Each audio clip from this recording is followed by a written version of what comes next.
When they say proxy warfare, what they really mean is why get your hands dirty when you can have the poor do it for you? When they say cooperation and conflict, what they really mean is we'll let you work together, but only so you can tear each other apart more effectively.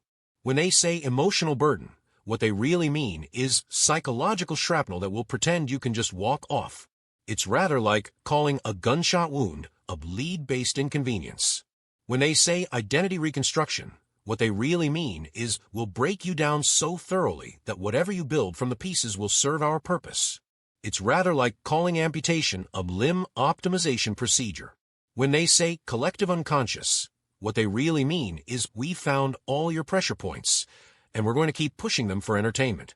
It's rather like calling a public execution a community bonding experience. When they say choices in desperation, what they really mean is we'll make your circumstances so unbearable that whatever you do will seem like your own decision. It's rather like calling a hostage situation a negotiation opportunity. When they say illusion of power, what they really mean is we'll let you feel like you're in control while we pull your strings. It's rather like calling a puppet show democratic theater. When they say marginalized identities, what they really mean is people we've pushed so far to the edge that they'll jump through our hoops to crawl back. Proxy warfare. How elegantly they dress up their blood sport in diplomatic garb. Looking at Squid Game's latest episode, it's a masterclass in the art of letting others die for your entertainment. How they've arranged their little theater. Noyul, a North Korean defector, trades one uniform for another, swapping military fatigues for a pink guard's outfit. She's fighting someone else's war yet again. The front man and his masters have created the perfect proxy battlefield, a game where the pawns think they're playing for themselves, but they're really just acting out the fantasies of the powerful. It's rather like having a cockfight and calling it delegated combat resolution. The true art of proxy warfare, as our friends at the Squid Game have mastered, lies in making the proxies believe they have agency. Ji-hun and Jun-ho think they're fighting the system, but aren't they just creating more entertainment for those above? Even their resistance becomes part of the show. They've turned survival itself into a spectator sport. The players aren't just fighting each other. They're fighting for the right to exist in a world that treats their lives as currency. Rather clever way to outsource your violence. Cooperation and conflict. It's like calling a snake pit a reptilian networking event. Ji-hun and Jun-ho's, they're cooperating, yes, but only because they share a common enemy. It's rather like two prey animals teaming up while the lion watches. Their cooperation is born from conflict, nursed by it, and will likely end in it. Or consider Noyul's position. She cooperates by wearing that pink uniform, playing guard instead of prisoner. But isn't that just another form of conflict with herself? She's cooperating with her captors while conflicting with her own past, her identity, her desperate need to reunite with her child. The Bridge of Desperation game in Squid Game first season is perhaps the most elegant expression of this paradox. Players must cooperate to identify the safe glass panels, yet each step forward literally requires someone else's fatal fall. It's cooperation through sacrifice, rather like a corporate team-building exercise designed by Nero. The game masters have created a perfect system where you must cooperate to conflict and conflict to cooperate. You join hands with your fellow players knowing full well that those same hands might have to push you to your death.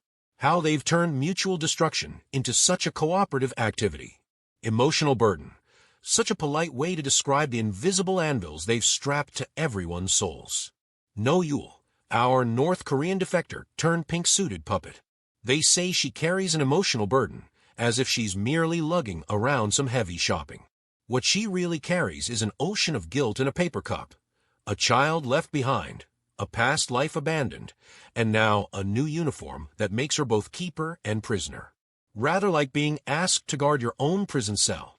Ji-hun, our man who won everything only to realize he lost his humanity in the process. Now he's back, wearing his guilt like a bespoke suit, tailor-made from the screams of those who fell so he could rise. They call his return an emotional burden, but it's really more like being haunted by ghosts you personally created. Even Jun-ho, with his missing brother mystery, they frame his search as an emotional burden, when really it's more like trying to solve a puzzle while the pieces keep cutting your fingers. Each revelation is another paper cut to the soul. The front man orchestrates all this emotional carnage from behind his mask, a rather convenient way to avoid seeing the weight of the burdens he distributes like party favors at a funeral. How they always use such comfortable words to describe such uncomfortable truths. Identity reconstruction. No, Yule. They say she's reconstructing her identity, but really she's performing a high-wire act between who she was, a North Korean soldier, who she became a defector, and who they're forcing her to be, a pink-suited overseer of death games. It's less reconstruction and more like trying to build a house while living in it, and it's on fire. Ji-hun, our ethical contortionist. He's gone from desperate father to game winner to would-be savior, each version of himself stacked like Russian dolls, each one a little more hollow than the last. They call it reconstruction when really it's more like trying to unscramble an egg while adding new ingredients. The front man's organization has turned identity reconstruction into an assembly line. Strip away the old self, insert trauma, add a uniform or player number, and voila, you're reconstructed. Like renovating a house by first burning it down. They've made everyone so busy reconstructing themselves that they don't notice they're all building from the same blueprint of desperation. Collective unconscious.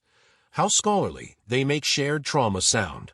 As if the Squid Game were merely tapping into some ancient cultural memory rather than manufacturing fresh nightmares in bulk. Desperation game. It's not just a test. It's a grotesque theater playing out our shared fears. Each player steps forward knowing they might fall, just as we all wake each morning knowing we might fail. But they've turned that universal anxiety into prime-time entertainment. Rather like turning everyone's recurring nightmare into a reality show. Or take our cast of characters. No Yule the defector, Ji-hun the haunted victor, Jun-ho the searching brother, each one carrying a piece of what Jung might call our shared mythological heritage. But instead of ancient archetypes, they're acting out modern horrors. The immigrant's terror, the survivor's guilt, the seeker's dread. The front man hasn't just created a game. He's built a stage where our collective fears perform live. They've made everyone's personal hell feel like a shared experience. When that glass panel shatters and another player falls, everyone feels the drop in their stomach, players and viewers alike. It's rather like they've found a way to mass-produce catharsis. How they've turned our shared fears into their private profit. Choices in desperation. How generous of them to dress up their coercion in the clothes of free will. Look at the episode's voting scene. 201 players deciding whether to continue the game. They call it a choice, but it's rather like asking someone if they'd prefer to starve slowly or take their chances with a tiger.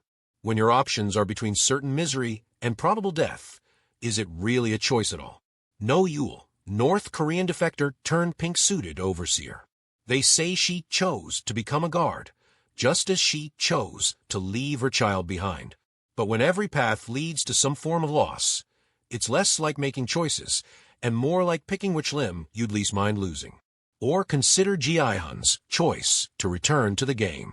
They frame it as his decision, his moral crusade, but when the guilt of survival weighs as heavy as a coffin full of memories, is it really a choice? It's rather like being haunted by a ghost, and calling your decision to acknowledge it free will.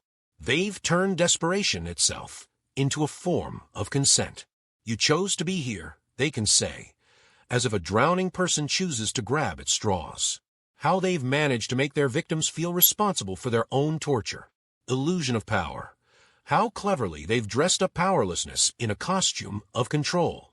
Look at Noyul in her pink guard uniform. They've given her a gun and authority over life and death. But she's really just another prisoner wearing a different color jumpsuit. It's rather like being promoted to captain of a sinking ship. All the authority in the world to arrange the deck chairs, but no power to change course. Or take the front man, standing there in his theatrical mask, seemingly all-powerful. But isn't he just another performer in someone else's show? He wields power like a borrowed umbrella, impressive until the real owner wants it back. His command is as solid as the glass panels in his deadly bridge game, transparent and ready to shatter at any moment. Even Ji-hun's newfound mission to destroy the games, they let him think he's taking control, becoming the hero, when really he's just playing another role in their endless entertainment. It's like giving a mouse a tiny sword and calling it a warrior, adorable, but ultimately futile against the cat. They've made everyone feel like they're making power moves in a game where they're all just pieces being moved. The guards think they have power over the players think they have power over their fate, and everyone's just pulling strings that are tied to their own limbs. How they've managed to make captivity feel like command. Marginalized identities. How politely they describe the process of pushing people to society's edges until they're desperate enough to dance for their entertainment. Look at our cast of desperate performers. No Yul, the North Korean defector, simultaneously too North Korean for the South and too South Korean for her past. The YouTuber drowning in debt. The former cop seeking revenge. All of them pushed to society's edges until the only way back in is through a deadly game show. Rather like calling the audience at a gladiatorial arena alternative sports enthusiasts. They've built a stage where the marginalized can briefly take center stage, but only while they're bleeding for the entertainment of the centered. It's rather like giving someone a spotlight just so everyone can see them fall better. They've turned marginalization into a spectator sport where the privileged can watch the desperate fight for the right to exist in the center, all while pretending they're offering opportunity. And now, pull back the curtain on this entire theatrical production of words. All these pretty phrases, proxy warfare, collective unconscious, choices in desperation, they're just makeup on the face of brutality. The front man and his masters have created a dictionary of despair, where every entry is just another way to say, we own you. But here's the delicious irony. In their attempt to dress up cruelty in evening wear, they've actually revealed more than they've hidden. Every euphemism is a window, every polite phrase a mirror reflecting the grotesque reality beneath. So the next time they try to pull the wool over your eyes with their elegant vocabulary, remember, sometimes the greatest clarity comes from seeing how hard they work to blur the truth. Now, wasn't that a lovely little language lesson? Welcome to subscribe and watch the next episode of Alternative Interpretation.